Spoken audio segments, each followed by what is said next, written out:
That was like a So what Anson is asking here, he's saying, do you think that your father feels pride and joy at any of the Now, I don't know, as I don't have the background on any of you just yet, but he's saying if any of you kind of are involved in promiscuous behavior, do you think that your parents feel joy about that, specifically your fathers? I got something to say about that. When my dad... You look like you had something to say about it. So anyway, go ahead.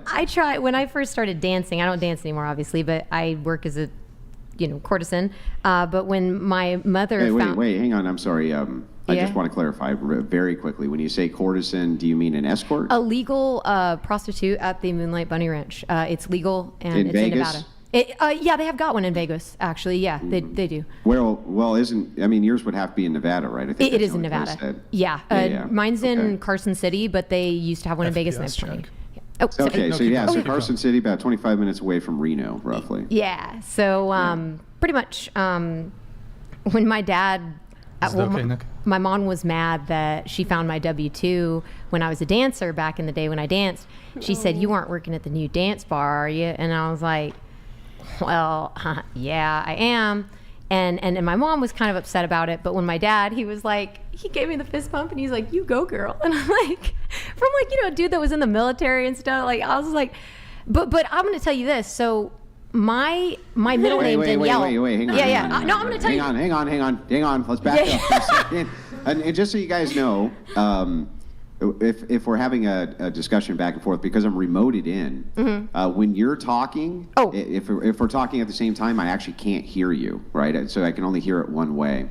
So if we can just talk one at a time, that'd be great. So, but backing up, I just want to make sure your dad found your W-2 that you're working as a prostitute, and he fist bumped you? It wasn't a prostitute. I was a dancer at the time, but he said, "You go, girl." What kind of dancer? I was a nude dancer at Deja Vu. I mean, the delineation, I think that it's kind of semantics, right? So yeah. Well, a lot of people, including myself, would consider stripping to be prostitution. It was, right? It was, but he's like, "You go, girl," and I was like, "Oh my God!"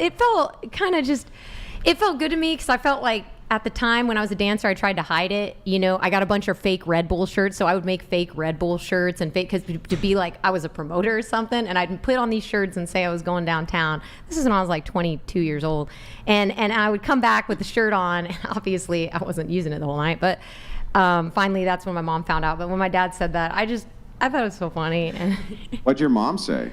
My mom was mad because she was an ex-cop and she didn't like. She's fine with the tantra. I don't know if she's fine with anything else, particularly as far as like the courtesan work goes. She's fine with that tantra? What's the tantra? So I'm a tantra practitioner, and I've been to many retreats. These are like holistic retreats where we learn mind, body, soul, and sexual, connection. And so it's like esoteric sexuality, essentially. She's fine with that. She's not really fine with like stuff that's like even girlfriend experience, porn stars. She's kind of like borderline on that.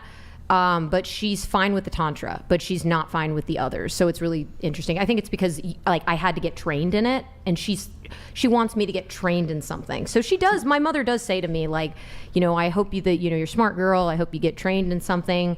And I tell her, I enjoy holistic sexuality. I enjoy exploring with people. I feel like I'm a safe person. And I have been to many, retreats, and I've just been through a lot. So I know how people feel. What happens at these retreats? At the retreats, so we really kind of got to dive into ourselves. There's a lot of, if you Google, I'm trying to say, like, not a lot of them are, they're not filmed, but I went to the International School of Temple Arts, and a lot of. Is this like Teal Swan stuff? This is Teal Swan. I like Teal Swan, but Teal. I got it. But I mean, is that it is Teal Swan. Same ballpark as like Teal Swan? Yes. Esoteric sexuality. It is.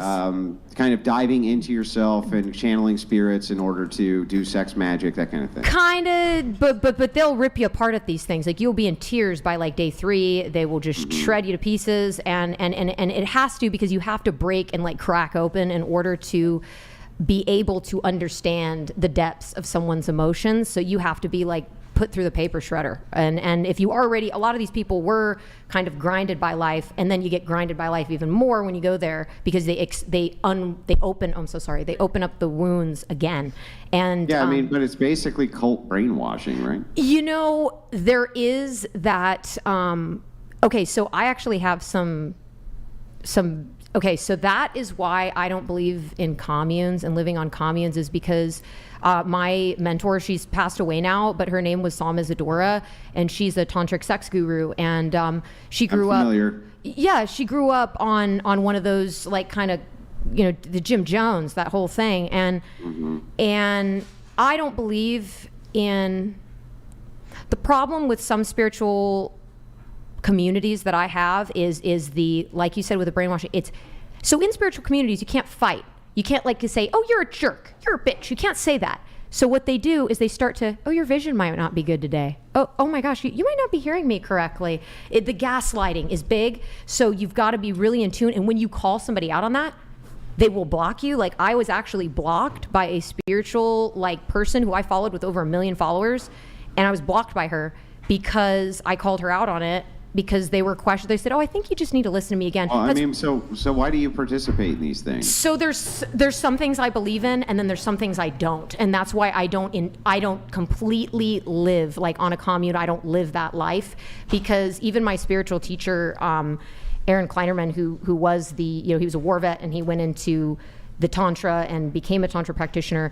He didn't agree with some of that stuff too. There's certain great things about Tantra, but the community and how they interpret it, there could be that weirdness that goes on, and is there a lot of sex that's going on at these things? There is, as far as not like sex, but it's like there is talk about sex. There's talk about, like, you know, I guess how you open yourself up to, you know, the world, how you open yourself up to others. It's everything has to be consensual. For me, I didn't have sex at any of these, but I've heard at other retreats, not at the ones that I went to, that there were sex that goes down, and I didn't go to those, but I have heard that. Okay, so I'm very selective with the teachers. Yeah, I get it. I just want to make sure that I'm clear, because I'm kind of coming into the conversation late. So, but you are right. Does exist. You're hiding behind well, I mean, it's very so culty. Okay. Right, it's very culty. There's no ifs, ands, or buts about it. Tons of people get damaged from these sorts of retreats and speak out about it for years afterwards. Some can. There's entire swaths of Teal Schwann's following who've broken off and talked about the horrors that go on inside of these kind of sexual-based retreats. Mm-hmm. So I guess my overarching question is, and think about it for a second before you answer. Do you think that maybe the reason you're interested in those cult-like retreats, the sex retreats, is because they're actually less judgmental than the population at large about your profession? I think that I've been devious, like I think sex is something that isn't new to me. I've known this like my entirety of my life, and I think that the retreats, it's almost like a moth to a light, you know, like I go and I just feel like in my soul that it is right for me.